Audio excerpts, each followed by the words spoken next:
Woman Who Chat is sponsored by Grow Radio. Grow Radio is an online radio station dedicated to bringing you a different podcast on the hour, every hour. I'm proud that Woman Who Chat is played on Grow Radio every Tuesday at 3 p.m. and Friday at 8 a.m. and to be a part of their podcasting community. If you want to listen to the station, explore their shows, check out many of the blogs to improve your podcasting skills, or get your podcast onto Grow Radio, head over to growradio.uk today. Today, I'm chatting with Anne Girling, the Unlikely Guru. Hello, Anne. Hi, Sandra. And just introduce yourself. We have done a podcast before, but in case people haven't listened to that, we'll put the link in the show notes. Just remind us who you are and what you do. Okay, so my name is Anne Girling, as you already know. My brand name is Unlikely Guru, and she came into being about 2.5 years ago. So what I do is use my knowledge, skills, experience of nearly 75 years on this planet to add value to women's lives. And also, alongside that, I'm a very proud independent consultant with Arbonne. So the products and so forth come in really well because they actually add health to women's lives. I guess in a nutshell, that's what I do. But I'm also a podcast host myself. I'm writing a book and I'm a speaker.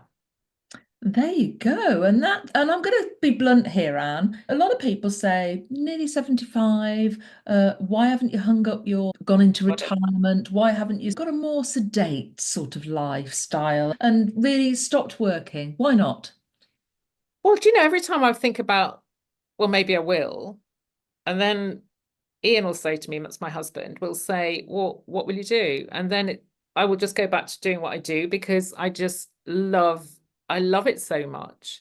I love making a difference to women's lives, but I actually love the conversations I have. I love going out and meeting women for coffee. I love the networking I do. So I would just carry on doing it anyway. At the moment, it feels like I haven't got a choice, but it just also feels like there's so much work to do. And to be honest, I want more money. I want more money to go traveling more. I want more money to help my daughter and grandson. So, and actually one day I may need to go into a home, so I want a decent one. Or employ somebody to come and live here with me. I keep saying that the care system is such now, and I'm recently experiencing this with my mother. Yeah. Is you're going to need a big pot of money to look after yourself in your old age because there's nobody else that's going to do it. I have threatened to go on a cruise and just stay on the boat. Yeah, well, I figured out, you see, it's actually cheaper than a care home. Yeah. Always a doctor on board, providing that even if you're disabled, you can still manage on a cruise. So I figured out that's the cheapest way, and you get the world as well. So you get food, you get fun. Yeah. I've told my boys to drop me off down at Southampton periodically, come and pick me up 4 months later, have me for the weekend, then take me back down. Maybe we're on the same cruise, Sandra, who knows? Absolutely. So you've had a long career in the NHS.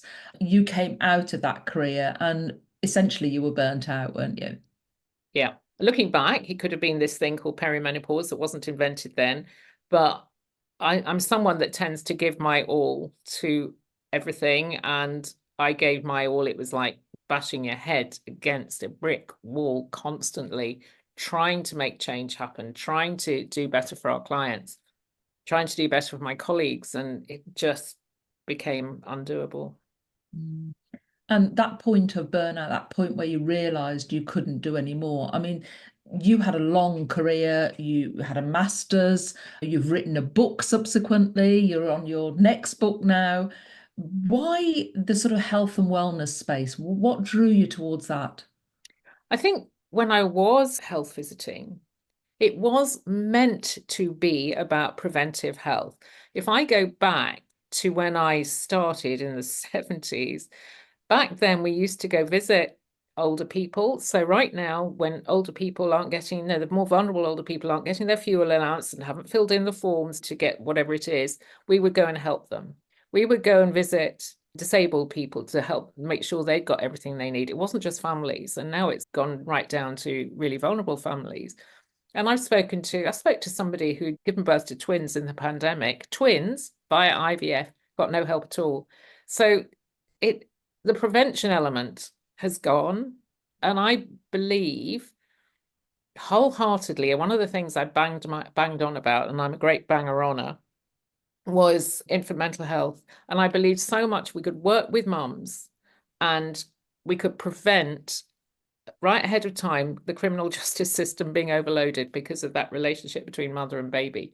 And it just, I mean, they're talking about it again now, and I think here we go again, round another circle. So why do I like it now? Because I think there is so much that we can do on our 40s, 50s, well, even earlier and beyond, to help our health, to stop us getting to things like type 2 diabetes, which blocks up the NHS, as the statistics are massive, and just help us live good, healthy, better lives as long as we are able to. Yeah. And you and I share a shared passion for ikigai and living our purpose. And I think you are actually living your purpose. And I'm a big believer in Japan. There is no word for retirement. Is purely you carry on doing what you love to do, and it never feels like you're doing a day's work. Absolutely. And that's the key, isn't it? That's the secret. And you obviously love what you're doing, what you do. Yes, there's an incidental, it's going to make money, and the money will allow you to do those things you want to do with your family. We're all in here for very similar reasons. But wouldn't it be great if everybody could just love what they're doing and getting paid for it? Absolutely. And I think you and I have talked about this before, that there's an element we get into, and I hope it's ending actually.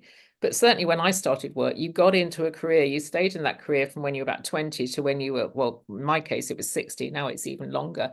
And that's what you did. And that's what you felt you had to do. And then you expected to live on a pension, which is actually about 40% of what you didn't have enough to live on before. So it's crazy. It's bonkers. And you're living on this kind of automatic pilot, which turns into a hamster wheel. Nobody can see me, but I'm doing my treadmill thing.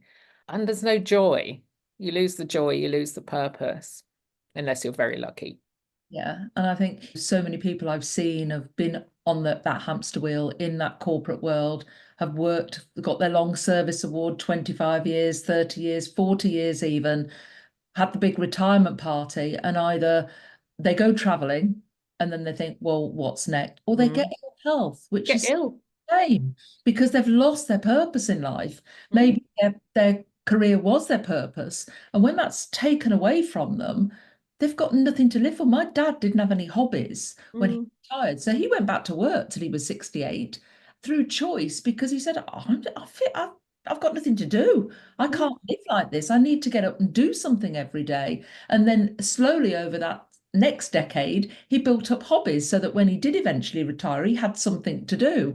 And that's when he took up singing. So it's having that joy, that having that passion within you. And if that makes money, happy days. Happy days. Who's to say that you have to stop working and can no longer be an earner?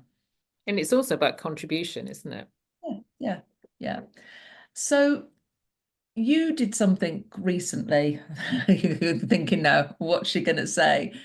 You posted something on social media and it was spotted, wasn't it, by a publication? And so tell us about how that came about and what happened as a result of it. It's about 18 months ago now. I go to a PT every week simply because I heard a podcast and they were talking about as you get older, your muscles weaken and you get frail and you fall. And it was like it joined up all the dots. I thought, right, okay, so that for a game of soldiers. So I started working with a PT who I still work with. And she took a picture of me and I was pulling some weights down and just laughing my head off. I don't know why, but I was. And she said, oh, I'm going to post that on my Instagram page. And I just said to her, look, put my age on because it might encourage other older women to come and do the same thing. So we all build up our muscles again. Anyway, I got a phone call from a journalist, a freelance journalist, and she said, I want to share your story. So we had the conversations, and last year it went into two women's publications, and that helped grow my Facebook group. And then in January it went on into Metro Online, and it just like my world went mad. I had to bring in my husband to help me because all these women were wanting to come into my group. and it was just crazy. And I even trended, not that I really knew what that meant, but on your phone, when it pops up with Apple News or something, somebody saw it and posted it. Crazy. And then it happened again in May. So it built my group up to about just short of 1,500 members, where it is now. But now I want it to happen again. Another boost. We all I have don't know whether it will. out there. If you want to read my story and be inspired, here's the link to the story. Yeah. And it is phenomenal. And it just goes to show you weren't out there saying, I do this and I sell this and this is what I believe in. It was somebody else posted that, which drew the journalist to you. Something aligned with what you do, but it wasn't, you're not a PT, you're not a fitness guru or whatever. You just believe in living your purpose and living a healthy life, and in doing that. And you haven't just been working with Arbonne for a short period, you've been with them for over a decade. This isn't 13 years. Yeah, this isn't something you've just flipped and suddenly decided to do on the spur of the moment. You've built a strategy and you've got some pretty big goals at the moment, haven't you? Yes, well, like, to be honest, I kind of lost sight of it a bit. I know, but for the listeners, I lost my mum just over a year ago, and the whole story was pretty, well, it was awful anyway, and it upset me, my brother, my sister, and now we've been going through this date, we still are, and we had to clear her house, and then we were moving into it, so we had to clear our house, and it was just all too, I got really quite stressed again, which I didn't want to, so I kind of lost my mojo. And then it just suddenly came back, and my goal is to get to the next level in the company, which is, it's a big goal, on my mum's 100th birthday next year.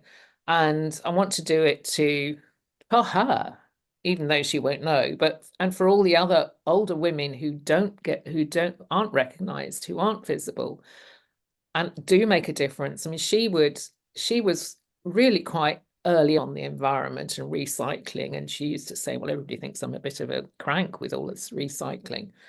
But she was really passionate about making a difference to the planet. So, but nobody knew, apart from the people who thought she was a crank. And there are so many women like her that actually are making a difference. So I want to honor older women, but I also want to do it for my daughter, because the extra income will allow me to go and support her and see her more than I do now. And I've made it non-negotiable. You've put it out there, haven't you? You've put it out there. I put it out there. It's 27 weeks today, Sandra. Sure you'll achieve it. I'm sure you will achieve it. And I want to talk about manifestation, and I'm Yeah. not that much into the woo and things like that, but Me I do believe in visualization. I do believe in seeing the end goal. Tell us about your recent manifestation and how that played out. So I entered your awards. There was Woman Who's Solopreneur Awards for the third time. And I thought, I'm doing it this time. I mean, to be honest, the first time was just after Mum had died, wasn't it? The second time I wasn't kind of back on the planet. I'm doing it this time. I'm doing it. And you talk about stories a lot. And I thought, I haven't shared my full story going back into the NHS. So I started with that. And then one of the judges said, I mean, not when she was judging me, but she just said it. She said, manifest it, Anne, make it happen. So when I went through the judging process, I gave everything. There was nothing left I could give them. And then I just thought, I've done it. I'm winning it. That's it. I'm winning it. And then I knew the stage. I knew roughly what it looked like. I'd created my Oscar speech, which I burst into tears anyway. So it didn't really matter what the heck I was going to say. I knew what I was wearing. And when I put it on, Ian said, you've got the dress of a winner, which really helped. And I started using affirmations. I'm worth it. I'm a winner. What was the other one? I say it every day. Anyway, whatever it was. I'm good enough. I'm worth it. I'm a winner. And I'm good enough. I'm worth it. I'm a winner. And just kept doing that. And when I got there, winning, and there were other various clues that the universe is on your back. And I'm not a woo person either.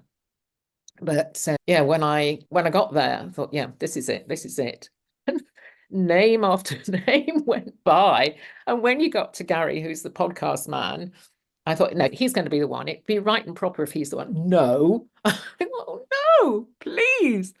So I think it was the next one when Michelle opened it and she said my name, and it was just like, and hence my reaction. It just meant so much. You could see So, that. yeah. You could feel it in the room. And it was almost as if, and I've said this with other interviews I've done about with our award winners, it was like there was an energy surge in the room, every name that was called out, because everyone was just so with you. And that almost wave as you walked up of, you could feel the energy on the stage of every winner, but the emotion as well. That's why I put boxes of tissues on every table. I'm going to have them on the stage though, I because think you should have them. so many times I nearly lost it, as well as the people that were on the stage. But it was an emotional thing to see. I don't judge these awards, so I find out who the winners are, and then when I have to see them and talk to them, I have to be so straight-faced. I don't avoid people, but I almost avoid them because I don't want to in a way. But it was so lovely to see, Anne. As you said, you've entered 3 times. You felt that you felt like a winner. And I think sometimes if we put ourselves into that stance and into that mindset and into that way, and we carry ourselves as a winner, I know you would have been disappointed if you hadn't won this time, but I think just being in that mindset as well, it was all the stars were aligned with that big goal, aligned with the fact that you'd put so much of your heart and story into it, and that you communicated that to the judges, and that's, you spoke with passion, you spoke from the heart. And I think that's what the guidelines my judges get. Find someone who's got a credible business, they've got goals and aspirations, and they are passionate about what they do. And you just communicated that obviously to them, which was lovely to see. So congratulations. Thank you. And thank you for holding them, because you see so many of these voting ones, and just to be judged by my peers and win on merit is just amazing. Yeah, and I'm still passionate about that. The fact that it's a rigorous process. Not only do you have to commit and complete that entry form, the entries are sifted, they're shortlisted by independent judges. Then you go on to an interview with judges. There's debate and discussion amongst those judges. It's not a straightforward process, but it gives you value in that you have to sit down and think about your business. You have to sit down and not sell yourself, but share your passion with the judges and communicate that across. And it's, I imagine it's a short time. It's a nerve-wracking experience having to into, and I saw you in the room, the networking room, because I'm there online to greet everybody, and your face when I announced the finalists as well, there was a sheer look of shock, but that was lovely to see as well. So no, congratulations for that, and I really hope it gives you the platform to achieve those goals over the next 5 years, because there are some pretty big ones there, and that is a tight time scale, 27 weeks to get that big goal. The first big goal, and then 5 years to get, well, I've been in this business 13 years. It's about time I just got my act together, I think. I love your positive attitude. I really do. I always ask my guests to leave the audience with a piece of wisdom or advice or a top tip. What do you think yours would be? Gosh, that's a huge question, because it could be in relation to anything. I think it's just live your life. It's value every day. In fact, somebody said this. Can't remember who it was. I think it was Dawn, actually. Wake up in the morning, and before you're even up, say thank you. You've got another day. You're alive. You've got another day, and just make it the best you can with whatever's going on in your life. Because sometimes it can be a bit. Yeah, great piece of advice. And it's that positive mental attitude. It's waking up and whatever's going on, thinking, well, what can I do today that's positive? What can I to have a good day, rather than waking up with that negative mindset where you're saying, oh, I'm dreading getting up today. Nobody wants to be that way. So yeah, make the most of every day. And I'd just like to obviously say that your mum would have been incredibly proud of you and your achievements. And she wasn't a young lady herself, was she? How old was she when she passed away? She was 98. The date, my 27 weeks today is her 100th birthday, would have been her 100th birthday, which she would have passed. She hadn't got. And she was still gardening. Yes, she was. Yeah. And I've taken over a garden. Yes, she was. Albeit in probably not quite like she did it before, because it's a little bit overgrown, but it's lovely. It's a joy. It's colourful. It's just, it was her place. That was obviously her purpose. She lived her purpose at a very good age. Yeah, she loved her garden. It was something that both my parents loved to do together, even to the point, I'll just give you this little snippet. We have an outside loo here, which is their house. They built an outside loo because they were always in the garden, so they didn't have to come into the house. And most people knocked their outside loos down, didn't they? Yeah, we are. Exactly. Yeah. Well, it's been great chatting to you, Anne, and congratulations again. That's Anne Girling, the Unlikely Guru. Thank you.